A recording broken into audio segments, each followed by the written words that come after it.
When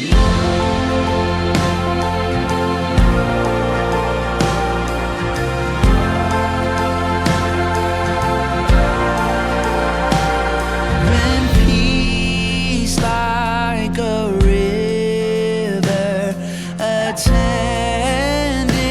my way, when sorrows like sea billows roll,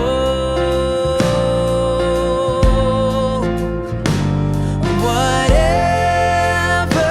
my lot, thou hast taught me to say, it is well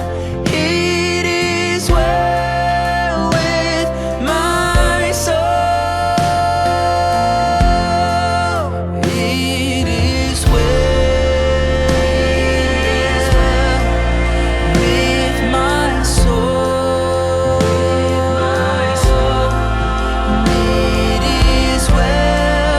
It is well with my soul.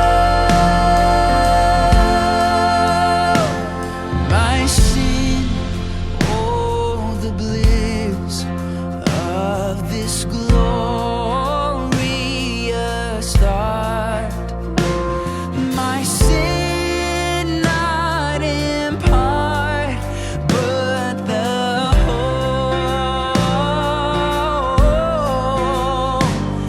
is nailed to the cross, and I bear it no more. Praise the Lord, praise the Lord, oh my soul. It is well with my soul. It is well with my soul. It is well with my soul.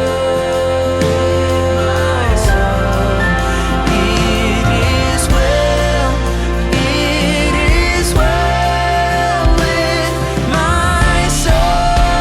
Even when the trouble comes, it's alright, it's alright, it's alright not to be alright. Even when my heart is torn, it's okay not to be okay. And Lord, haste the day when my face shall be sight, and the clouds be rolled back as the scrolls. The trump shall resound, and the Lord shall descend. Even so, it is well with my soul.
hearts poured out. There is none beside you. Oh, come, let us adore Him. Holy, holy, God Almighty, we lift you high, we lift you high. Worthy, worthy, King of glory, we lift you high, we lift you high.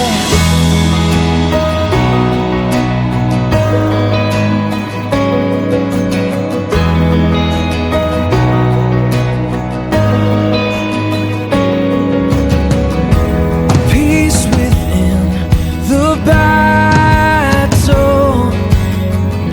we lift our hands, our lives to you surrender. Jesus came to save us.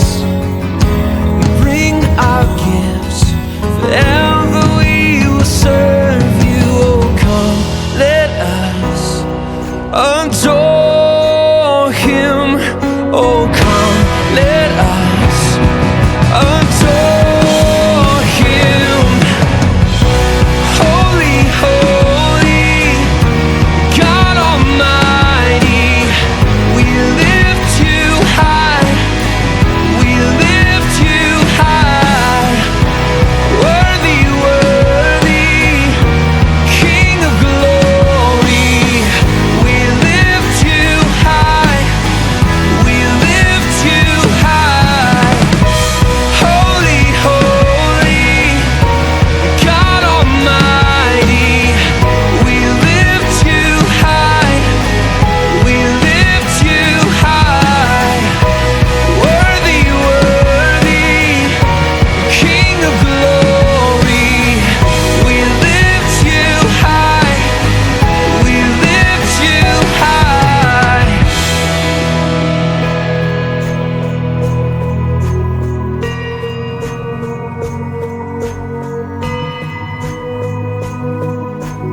a king adorned in splendor, robed in glory. But a baby in a manger born to save. Not a warrior who fights his way to power, but a friend who faced the cross to set us free.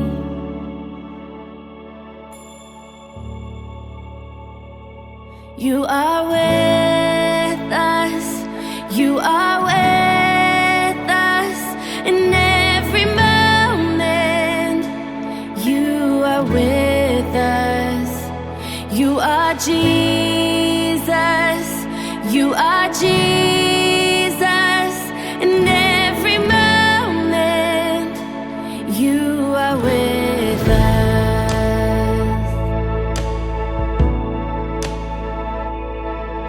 Wrapped in rags, receive the gift of heaven. With the word you bring the dead to life again. You were there from the beginning of creation, with a promise to be with us in the end. You are with us, you are with us in every moment.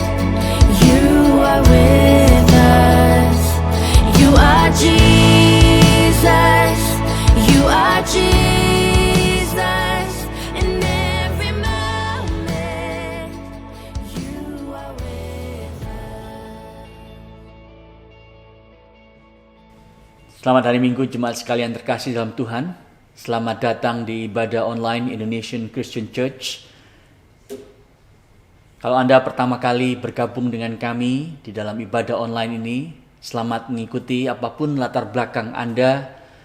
Saya berdoa agar Tuhan Yesus Kristus sendiri berkenan menyapa Anda secara pribadi melalui rangkaian ibadah online kita hari ini. Mari kita mempersiapkan hati kita masuk dalam ibadah dan dengarkanlah panggilan ibadah dari Tuhan Allah kita. Pujilah Tuhan dan janganlah lupakan segala kebaikannya. Dia yang mengampuni segala kesalahanmu, Dia yang menebus hidupmu dari lubang kubur, yang memahkotai engkau dengan kasih setia dan rahmat. Bapa di surga, kami bersyukur ya Tuhan kalau di masa pandemi ini kami memiliki akses kepada teknologi sehingga kami pun dapat terus mengarahkan mata rohani kami kepadamu setiap hari Sabat ini untuk kami berhenti sejenak dari semua kegiatan kami. Dan sekali lagi mengalami pembaruan dari Tuhan pada waktu kami melihat kepadamu dan Engkau bersabda kepada kami sehingga perspektif hidup kami kembali sesuai dengan perspektif Allah. Prioritas hidup kami ditata ulang sesuai dengan prioritas kerajaan Allah. Itu sebab ya Tuhan kami menyerahkan setiap diri kami, dimanapun kami berada, apapun situasi hidup ini yang kami alami, kiranya Engkau berkenan untuk menyapa kami satu demi satu. Terima kasih Bapa, kami serahkan ibadah ini dari awal hingga akhir ke dalam tangan pengasihan-Mu, di dalam nama Tuhan Yesus. Amin. Jemaat sekalian, kita akan bersama mengikuti satu pujian, Oh praise the name. Mari kita puji nama di atas segala nama. Dan hanya di dalam nama itu ada keselamatan bagi kita yang percaya kepadanya. Saudara yang terkasih, di saat ini saudara dan saya sedang berada di dalam suatu situasi atau keadaan yang kurang atau bisa dikatakan tidak menentu. Situasi ini kadang membuat kita cemas, kadang membuat kita khawatir, kadang membuat kita gelisah dan kehilangan pengharapan di dalam Tuhan. Namun maukah kita berkata seperti pemazmur, Aku hendak memuji Tuhan selama hidupku dan menyanyi bagi Allahku selama aku ada. Mari, saya ajak kita semua, dimanapun saudara berada, kita puji Allah kita sembah Dia hanya oleh karena keselamatan yang daripada.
kita bersama tunduk kepala sekali lagi untuk mengakui dosa kita di hadapan Tuhan dan kita bersyafaat bagi beberapa pokok doa. Mari kita berdoa. Bapa di surga, kami mengakui segala dosa pelanggaran kami yang kami lakukan, baik itu di dalam tingkah laku kami yang dilihat orang lain, tetapi ya Tuhan juga berbagai dosa di dalam pikiran kami yang tidak dilihat oleh orang lain, tapi Tuhan tahu. Dosa-dosa yang terhormat, kesombongan, iri hati, segala macam hal yang tersembunyi, bahkan dari orang-orang terdekat kami sekalipun Engkau yang tahu ya Tuhan. Ampuni kami kalau kami selama ini sangat lambat untuk belajar firman Tuhan. Kami malas untuk berdoa bagi keluarga kami bahkan, apalagi bagi orang-orang yang membutuhkan di sekitar kami. Bapak tolong setiap diri kami, supaya kami sungguh-sungguh menjadi murid Kristus yang rindu ya Tuhan untuk dipakai oleh Tuhan lebih lagi secara khusus di masa pandemi ini, untuk menjadi sarana berkat bagi orang-orang yang membutuhkan. Bapak kami ingin berdoa ya Tuhan untuk gerejamu, justru di masa COVID-19 ini, ada hal-hal yang Tuhan gerakkan, khususnya bagi para pemimpin gereja untuk bisa memfokuskan pelayanan mereka kepada pelayanan yang esensial. Pada waktu kami mengetahui bahwa begitu banyak hal yang selama ini dilakukan gereja berfokus kepada hal-hal yang internal. Dan krisis ini membuka mata banyak pemimpin gerejamu untuk melakukan pelayanan-pelayanan yang esensial, yang menjadi berkat bagi orang-orang yang belum mengenal Kristus di dunia. Karena kami tahu ya Tuhan, gerejamu hadir di dunia untuk menjadi garam dan terang, untuk mencegah kebusukan dan untuk mengenyahkan kegelapan. Itu sebab kami berdoa untuk setiap pemimpin gereja di Australia, di Indonesia, supaya Tuhan memberikan hikmat bijaksana dapat terus memperlengkapi setiap orang kudus untuk bersama melakukan pekerjaan pelayanan di masa pandemi ini. Terima kasih Bapa, kami menyerahkan sisa ibadah online ini ke dalam tangan pengasihan Tuhan. Di dalam nama Tuhan Yesus. Amin. Dengarkanlah berita anugerah dari Tuhan kita. Yesaya 57 ayat 15. Sebab beginilah firman yang maha tinggi dan yang maha mulia, yang bersemayam untuk selamanya dan yang maha kudus namanya. Aku bersemayam di tempat tinggi dan di tempat kudus, tetapi juga bersama-sama orang-orang yang remuk dan rendah hati, untuk menghidupkan semangat orang-orang yang rendah hati dan untuk menghidupkan hati orang-orang yang remuk. Puji Tuhan saudara, Allah kita adalah Allah yang maha tinggi dan maha mulia, tapi dikatakan Dia bersama-sama dengan orang-orang yang remuk dan rendah hati. Katekismus minggu yang ke-20, saya akan bacakan jawaban dan pertanyaannya. Siapa penebus itu? Satu-satunya penebus adalah Tuhan Yesus Kristus, Anak Allah yang kekal. Ia adalah Zat Allah yang telah menjadi manusia dan telah menanggung hukuman untuk dosa di dalam dirinya. Saudara, katekismus ini mengatakan siapa penebus? Hanya satu penebus, yaitu Yesus Kristus. Dia adalah Anak Allah yang kekal, dan Dia sudah turun ke dalam dunia, berjalan di antara kita manusia di abad yang pertama. Tapi bedanya saudara, Dia tidak berdosa, karena Dia taat 100% kepada Allah. Dia percaya sepenuhnya kepada Allah. Tidak seperti kita yang seringkali tidak percaya kepada Allah, secara khusus pada masa krisis seperti ini. Kita mudah khawatir, kita sering mengeluh, tetapi Yesus 100% taat kepada Allah. Itu sebab Dia bisa menjadi pengganti kita. Saudara, Galatia 3 ayat 13 mengatakan demikian. Kristus telah menebus kita dari kutuk hukum Taurat dengan jalan menjadi kutuk karena kita, sebab ada tertulis, terkutuklah orang yang digantung pada kayu salib. Jadi saudara, karena ketidaktaatan kita, semua hukuman dosa yang seharusnya kita terima itu digantikan oleh Yesus Kristus di atas kayu salib. Itu sebabnya Dia adalah satu-satunya penebus manusia berdosa. Kita bersyukur untuk itu dan mari kita terus merayakan fakta kematian dan kebangkitan Kristus ini. Merayakan Injil ini setiap hari. Karena sering kali kita lupa. Kita akan bersama-sama mempersiapkan hati kita untuk mendengarkan firman Tuhan. Dan lagu berikut Show Us Christ. Biarlah menjadi doa kita bersama. Saudaraku di dalam Tuhan, sebentar lagi kita akan mendengar firman Tuhan. Mari dengan rendah hati kita meminta Tuhan Yesus melalui Roh Kudus-Nya untuk melembutkan hati kita dan untuk mengukirkan firman itu di dalam hati dan pikiran kita, sehingga kita dapat bertumbuh di dalam kebenaran dan pengenalan akan Dia. Mari kita dengan iman berkata, Show us Christ, show us your glory through your word today.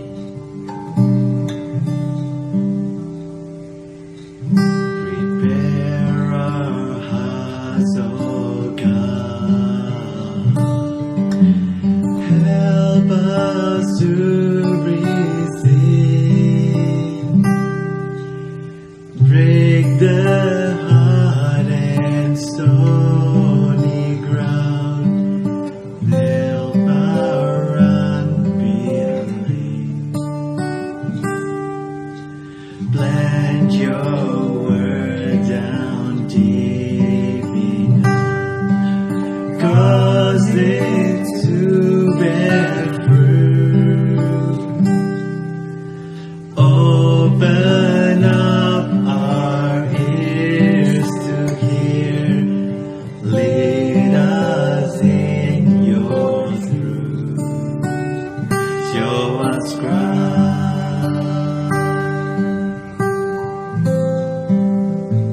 Show us Christ.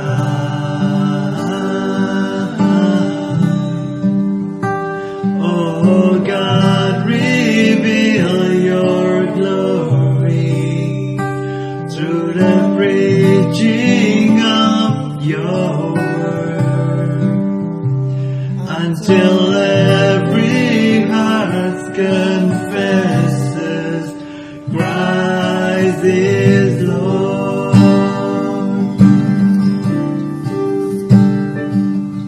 Your words is living light. Oh no, darkened night, guides us to temptation.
show us Christ.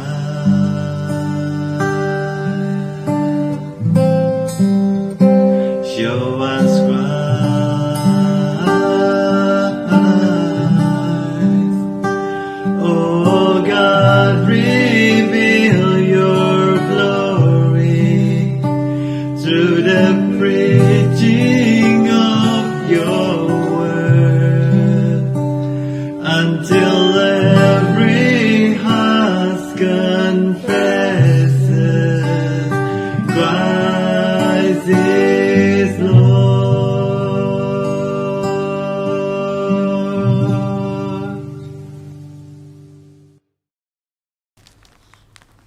Mari kita berdoa sebelum pembacaan firman Tuhan dan uraian firman Tuhan disampaikan. Bapa di surga, kami berdoa Engkau berkenan menyatakan kemuliaan anak-Mu sekali lagi kepada kami melalui teks yang kami akan baca dan renungkan bersama. Sehingga kemuliaan Kristus itu pada waktu nampak jelas kami mengerti dan kami rasakan, mengubahkan hidup prioritas kami. Mulai hari ini sampai Tuhan datang menjemput kami. Terima kasih Bapa, dengar doa seru kami. Dalam nama Tuhan Yesus. Amin.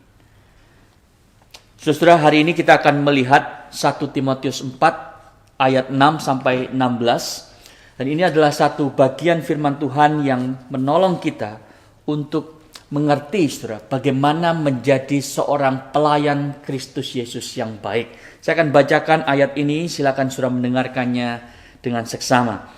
Dengan selalu mengingatkan hal itu kepada saudara kita, engkau akan menjadi seorang pelayan Kristus yang baik, terdidik dalam soal-soal pokok iman kita dan dalam ajaran sehat yang telah kau ikuti selama ini. Tetapi jauhilah tahayul dan dongeng nenek-nenek tua. Latihlah dirimu beribadah. Latihan badani terbatas gunanya, tapi ibadah itu berguna dalam segala hal karena mengandung janji baik untuk hidup ini maupun untuk hidup yang akan datang. Perkataan ini benar dan patut diterima sepenuhnya. Itulah sebabnya kita berjerih payah dan berjuang karena kita menaruh pengharapan kita kepada Allah yang hidup, juru selamat semua manusia, terutama mereka yang percaya.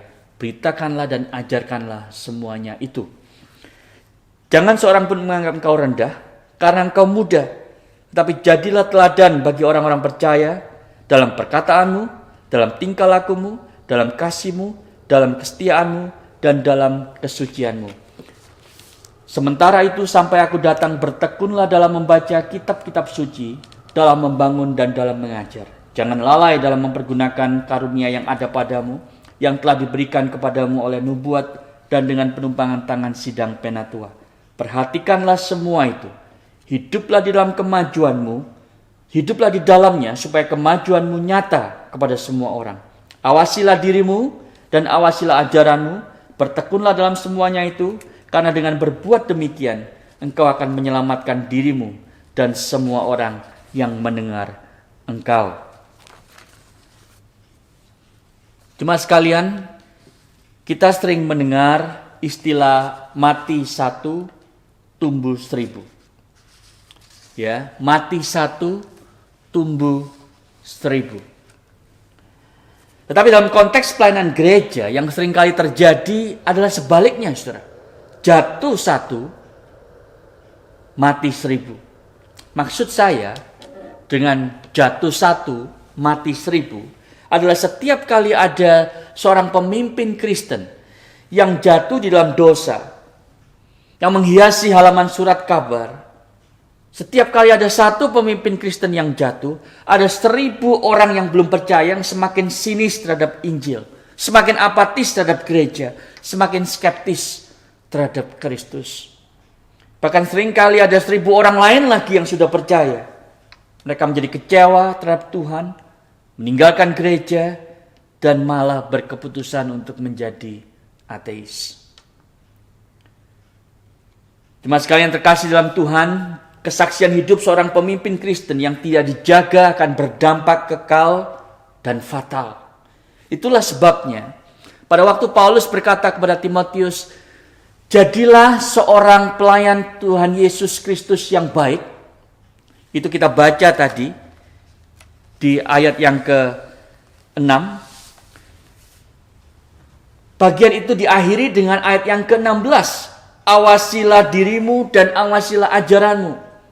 Jadi saudara, Paulus tidak mengatakan, kalau engkau ingin menjadi seorang pelayan Kristus Yesus yang baik, awasilah dirimu dan awasilah ajaranmu. Itu adalah tema besar dari teks yang kita miliki hari ini. Kenapa saudara? Karena kalau kita tidak menjaga hidup kita dan ajaran kita, dampaknya itu fatal dan kekal. Jatuh satu, mati 1000. Saudara, mari kita melihat dua bagian besar ini. Bagaimana atau apa yang dimaksud Rasul Paulus mengawasi ajaran dan mengawasi hidup. Dua hal ini, saudara, dibahas oleh Paulus dari ayat 6 sampai ayat yang ke-16. Mari kita perhatikan bagian yang pertama terlebih dahulu, yaitu mengawasi ajaran. Saudara, mengawasi ajaran seringkali itu lebih jelas, lebih straightforward, lebih mudah kita lakukan, lebih sering dibahas ketimbang mengawasi hidup, saudara. Dan ajaran ini begitu penting karena apa yang diajarkan seorang hamba Kristus, seorang pemimpin Kristen, baik itu di mimbar seperti ini, ataupun di kelas, di kelompok-kelompok pemahaman Alkitab, di cell group, di KTB, itu pun punya dampak kekekalan. Karena ajaran yang salah itu berakibat fatal. Saudara, hari ini banyak orang berjalan menuju neraka karena mimbar gereja diisi berita bahwa keselamatan dalam Yesus Kristus itu hanya satu dari sekian banyak jalan. Karena orang mendengar seperti itu, mereka berpikir bahwa kalau begitu saya tidak harus mendapat keselamatan hanya melalui Kristus. Padahal Yesus jelas bilang, akulah jalan dan kebenaran dan hidup. Tidak ada seorang pun yang dapat datang kepada Bapa kalau tidak melalui aku. Di sisi lain, saudara, banyak orang yang terhilang karena dalam kesalehan mereka. Karena mereka selalu mendengar begini, saudara, bahwa cara mendapat keselamatan itu adalah dengan kerja keras, berusaha keras untuk mentaati Allah dan seluruh hukumnya, bukan dengan percaya kepada Kristus Yesus dan apa yang dia sudah kerjakan di atas salib komplit satu kali untuk selama-lamanya. Jadi saudara, yang diajarkan adalah di satu sisi khotbah-khotbah yang liberal, Yesus bukan satu-satunya juru selamat. Dan di sisi lain ajaran-ajaran yang sangat moralistik, bahwa kita yang harus berusaha. Kalau kita berusaha dan kita mampu mentaati hukum Allah, kita akan mendapatkan keselamatan tanpa butuh Kristus. So, ajaran-ajaran semacam ini memakan korban begitu banyak di dalam gereja-gereja kita. Itu sebabnya Paulus mengatakan terhadap guru-guru palsu yang ada di Efesus, penatua yang kemudian itu mengajarkan ajaran-ajaran yang salah, kemungkinan besar di gereja Efesus, saudara, Paulus mengatakan yang pertama, engkau harus nourish in the word and in doctrine. Harus terlatih di dalam doktrin, di dalam Injil Kristus, di dalam soal pokok-pokok iman. Kalau Anda bisa lihat itu di ayat yang ke-6. Jauhilah tahayul, ayat yang ke-7, dan dongeng nenek-nenek tua. Susah di dalam gereja itu, kalau Anda mengikuti seri khotbah 1 Timotius ini, Anda mungkin ingat bahwa di dalam gereja Efesus ini ada berbagai macam ajaran-ajaran yang tidak sehat, saudara. Salah satunya adalah banyak sekali yang disebut sebagai old wives fables. Jadi hal-hal yang nggak ada juntrungannya, saudara, yang nggak jelas begitu ya. Ada banyak sekali genealogi yang kemudian isinya penuh dengan spekulasi. Dan Paulus mengatakan kepada Timotius, jangan mengajarkan hal seperti itu, tapi latihlah dirimu. Ya, kata di sana adalah nourish. Engkau harus memberi makan dirimu setiap hari dengan firman Tuhan.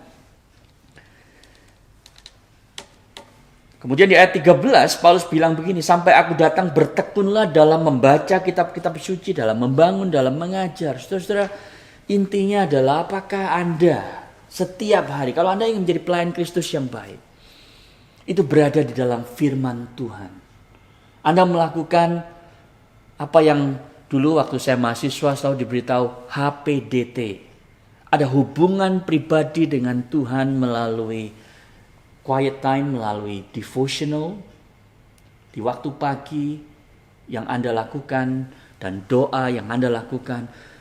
Itu artinya nourish, diberi makan oleh firman Tuhan. Bukan diberi makan oleh Netflix, diberi makan oleh berbagai macam hal yang ditawarkan oleh media, Instagram, Facebook. Tapi Anda diberi makan oleh firman Tuhan. Meskipun berbagai media itu bisa menyediakan juga saudara firman Tuhan. Tetapi apakah itu yang saudara lihat pada waktu saudara pergi ke sosial media dan berbagai macam entertainment hari ini? Apa yang memberi makan jiwamu? Yang kedua saudara, Paulus mengatakan untuk mengawasi ajaran, kita harus melatih diri beribadah. Ya, latihlah dirimu beribadah. Lalu itu dikontraskan di ayat 8 dengan latihan badani terbatas gunanya. Tetapi ibadah itu berguna dalam segala hal karena mengandung janji untuk hidup di dunia ini maupun hidup yang akan datang. Saudara, ayat yang ke-7b itu sampai yang ke-10 itu menjadi satu bagian tersendiri yang menarik, saudara. Jadi Paulus sedang berkata begini. Dia mengkontraskan latihan badani dan latihan untuk godliness, ya, beribadah. Dan dia mengatakan bahwa latihan badani itu ada gunanya, tapi hanya terbatas untuk dunia ini. Jadi saudara-saudara, segala sesuatu yang saudara lakukan secara rutin menjadi lebih baik. Saudara, Anda bisa lakukan itu, tetapi Anda harus pikirkan apakah manfaatnya itu bisa dibawa sampai kepada kekekalan atau akan berakhir pada waktu saudara mati.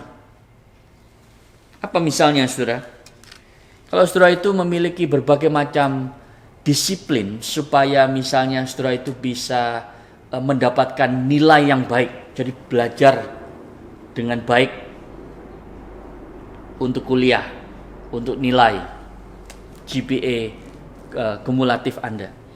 Kalau Anda itu disiplin dengan baik, kerja keras supaya cepat kaya. Kalau Anda itu berdisiplin ke gym tiap kali. Saudara, kata latihlah dirimu itu kata aslinya, kalau diturunkan kita dapat kata gymnasium. Sehingga orang-orang yang ke gym untuk melatih ototnya, saudara, sehingga dia kelihatan wow gitu.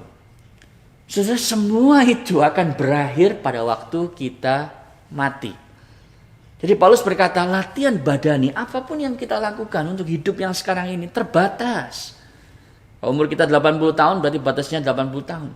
Tetapi latihan untuk beribadah, untuk memiliki godliness, yaitu memiliki karakter-karakter seperti Allah, itu akan terus kita bawa sampai kepada kekekalan.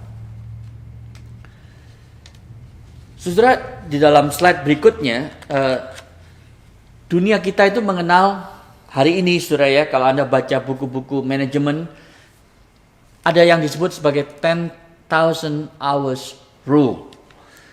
Jadi ditulis dalam bukunya Malcolm Gladwell, Outlier, dan itu didasari oleh satu buku yang ditulis oleh seorang psikolog, saudara, Anders Ericsson, tentang peak performance. Nah, saudara, kira-kira sederhananya begini. Kalau Anda itu latihan 10.000 jam dalam bidang apapun, Anda akan menjadi expert, gitu ya.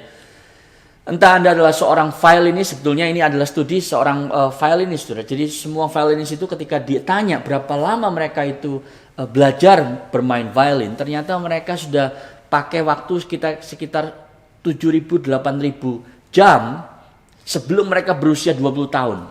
Sehingga tidak heran mereka menjadi luar biasa jagoan begitu ya. Tetapi rupanya saudara, ini juga terjadi bukan hanya kepada violinis, tetapi juga kepada neurosurgeons, kepada atlet, kepada segala macam bidang orang-orang yang menjadi kemudian expert di bidang tersebut. Nah, tentu ada kritikan saudara bahwa tidak semua itu masalah kerja keras dan latihan. Ya, kadang-kadang perlu ada faktor lain, misalnya intelligence, misalnya jadi ada faktor genetics, ada faktor lingkungan dan seterusnya. Jadi bukan kalau setiap kita kerja keras 10.000 jam pasti bisa sukses. Tetapi kebalikannya benar saudara, semua orang yang mau menjadi expert itu perlu kira-kira ribuan jam. Saudara, saya membaca bagaimana Navy SEALs itu pasukan yang paling elit saudara, di Amerika. Mereka latihannya bagaimana? Ya, Navy SEALs itu artinya Sea, Air, and Land. Ya, pasukan ini saudara, kalau mereka latihan itu kira-kira harus latihan 52 minggu. Jadi setahun sebelum mereka itu bisa dinyatakan masuk menjadi anggota bagian Navy SEALs. Saudara, ada satu minggu ya di mana itu disebut sebagai Hell Week, ya, minggu neraka. Saudara tahu kenapa? Karena mereka itu harus melakukan nyelam di bawah air sudah berjam-jam, maksudnya tentu pakai oksigen, tapi kemudian mereka harus melepaskan diri dari ikatan tangannya yang diikat dan seterusnya. Di dalam minggu yang disebut Hell Week itu saudara, mereka hanya boleh tidur 4 jam per hari. Mereka harus lari dalam seminggu 320 km. Dan mereka latihan tiap hari 20 jam. Jadi tidur 4 jam, latihan 20 jam. Dan dikatakan saudara, dari semua orang yang ikut latihan itu, dari tahun ke tahun, hanya 20% yang dinyatakan bisa terus menjadi anggota Navy SEALs. Yang lain gugur di dalam latihan. Nah saudara, saya bayangkan kalau latihan militer itu seperti itu, bagaimana kita dengan latihan kerohanian kita? Latihan untuk menjadi, memiliki karakter-karakter Allah. Apakah Anda serius membaca firman Tuhan? Bukan hanya asal-asalan 5 menit kemudian ditutup lagi, tapi sudah mengerti apa yang Tuhan sedang coba katakan di dalam bagian ini. Pada penerima surat ini pertama kali dan aplikasinya buat Anda hari ini. Apakah Anda membaca buku-buku rohani? Apakah Anda itu sudah mengerti sudah doktrin-doktrin dasar iman Kristen? Dia doktrin Alkitab, Allah Tritunggal, doktrin manusia dan dosa, doktrin akhir zaman dan seterusnya. Saudara, kalau dari tahun ke tahun pemahaman kita itu tidak menyeluruh, tidak sistematis, saudara, kita akan sulit sekali menjadi pelayan Kristus yang baik. Kita akan sulit sekali untuk bisa, apa yang dikatakan Paulus kepada Timotius, ajarkanlah semua itu. Jadi mari saudara, kita mengawasi ajaran kita dengan baik. Paulus bilang di ayat yang ke-10, itu sebabnya kita berjerih lelah dan berjuang. Saudara, ini kata yang luar biasa. Dia berkata, kalau saya bahasa modernkan, saudara, kira-kira gini. Aku ini udah habis-habisan berusaha untuk terus melatih godliness ini. Karena itu akan mengandung janji untuk hidup ini dan hidupnya akan datang. Saudara lihat itu. Jadi di ayat 9 dia bilang, perkataan ini benar. Ini adalah yang ketiga kali, saudara. Jadi di 1 pasal 15, 3 pasal 1, this is trustworthy saying. Ini ketiga kali Paulus pakai. Itu sebabnya dia ingin menggarisbawahi latihan untuk godliness. Train yourself for godliness. Itu penting banget. Jangan lupakan. Dan inilah yang kuusahakan dan kuperjuangkan setiap hari. Jadi kalau Anda ditanya, apakah pemahaman Anda akan Allah tahun ini dibanding tahun lalu? Hari ini dibanding sebelum COVID-19 terjadi. Apakah ada kemajuan? Hari ini Anda mungkin punya lebih banyak waktu di rumah. Saya tahu kondisi tiap orang berbeda-beda.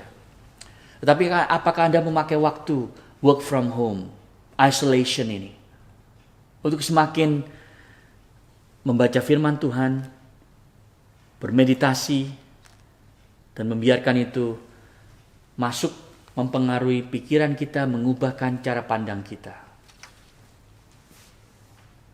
Saudara, yang kedua, Bukan hanya mengawasi ajaran, tetapi juga mengawasi diri sendiri.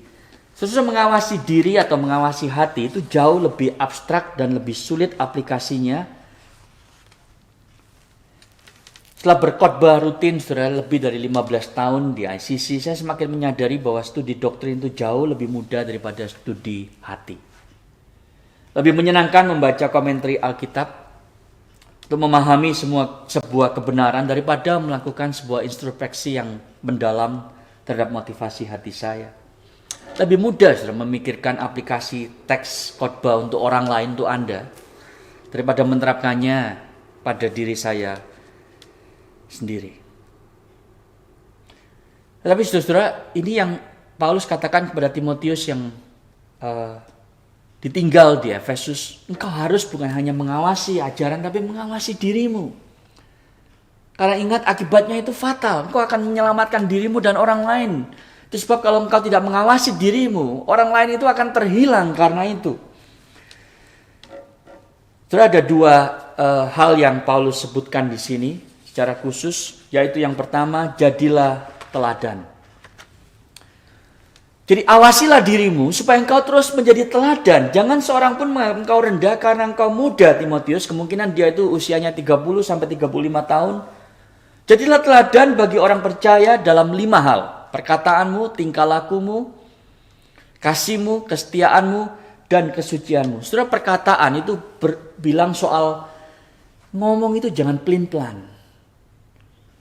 Ngomong itu harus ada bobotnya.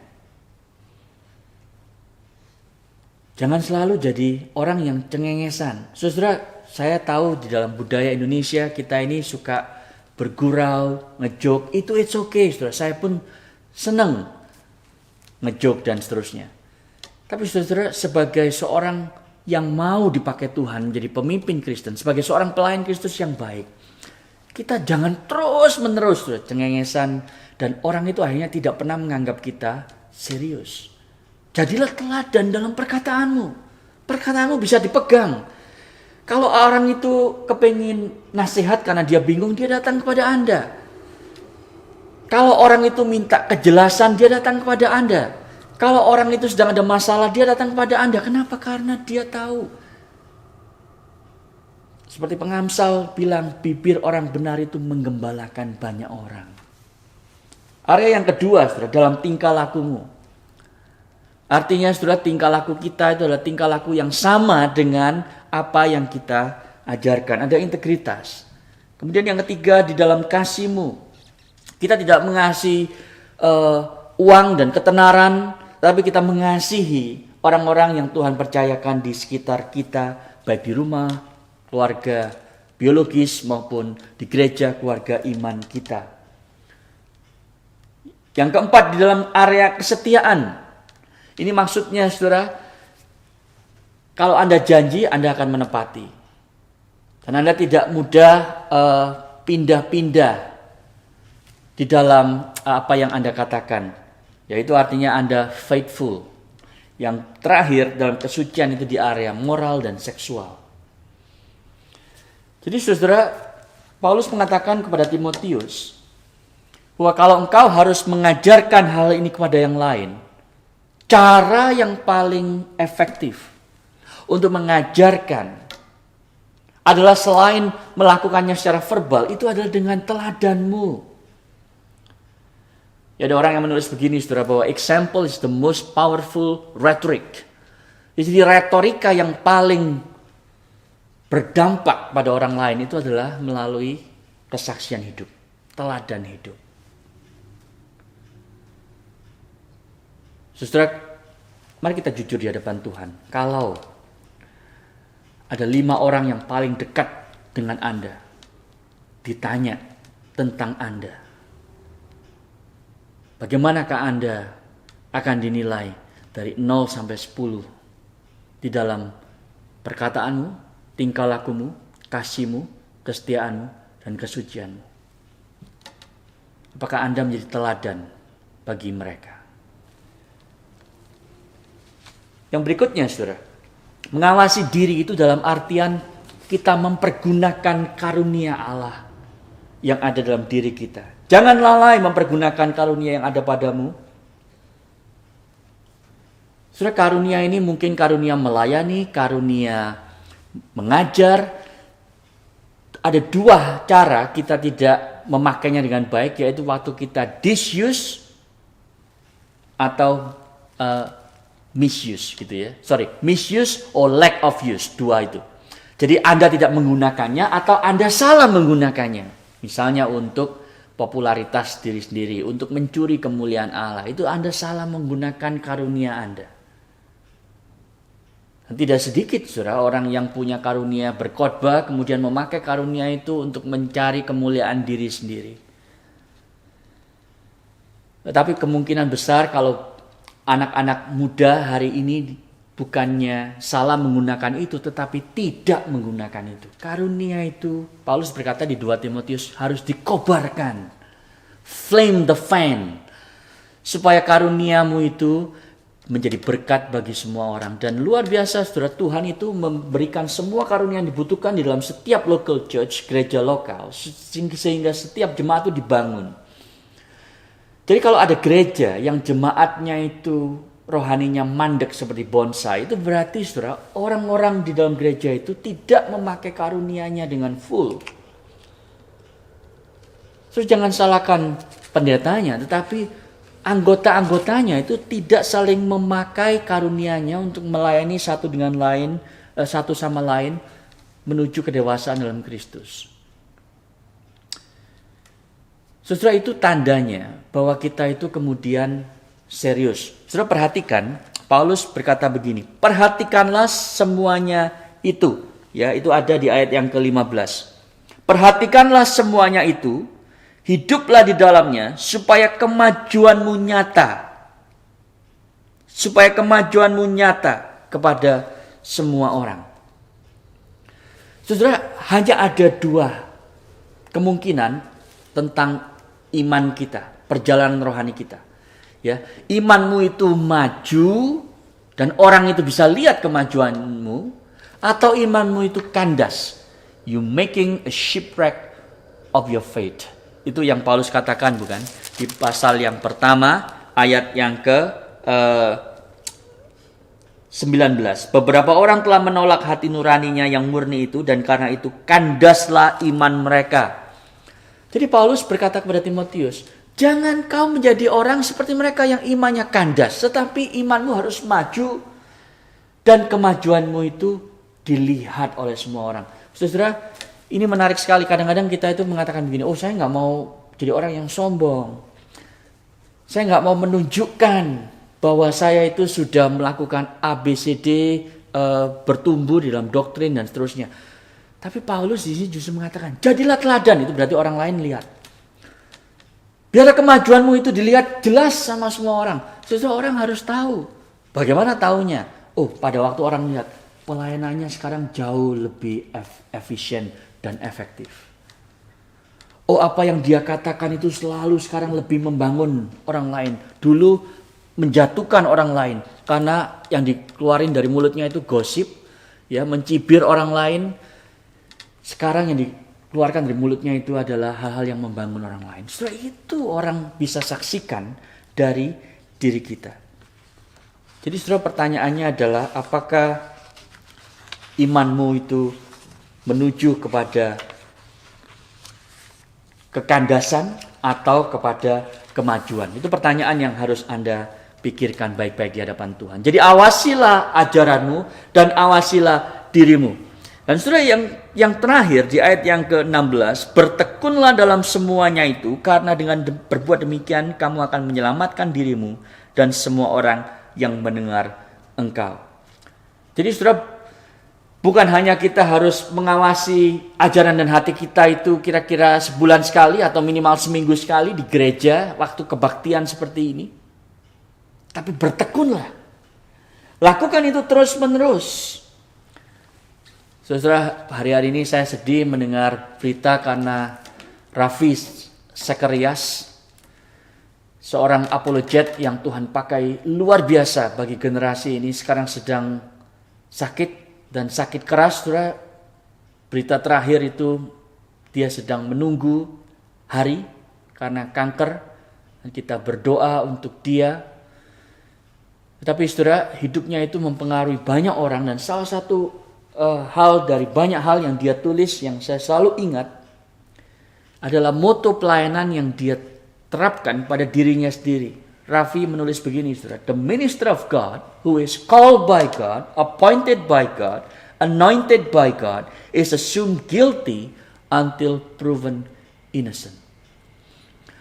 Artinya adalah saudara, bahwa kita itu, kalau saya mau pahami ini dengan bebas, kita itu punya satu potensi untuk merusak diri kita sendiri. There's a potential seed of destruction within us.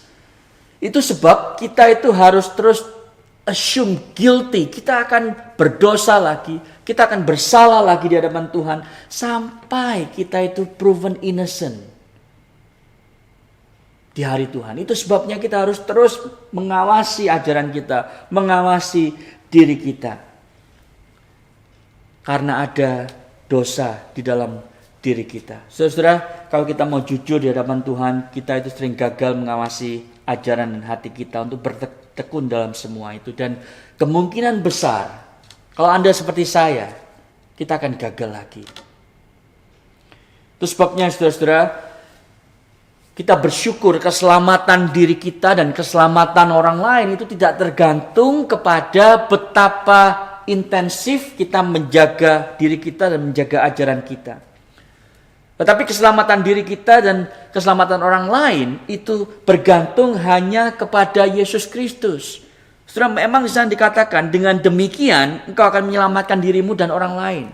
Yang dimaksud adalah begini, saudara. Yang menyelamatkan itu Tuhan Yesus Kristus. Tapi dia juga berdaulat memakai Anda dan saya yang tidak sempurna ini menjadi means of grace.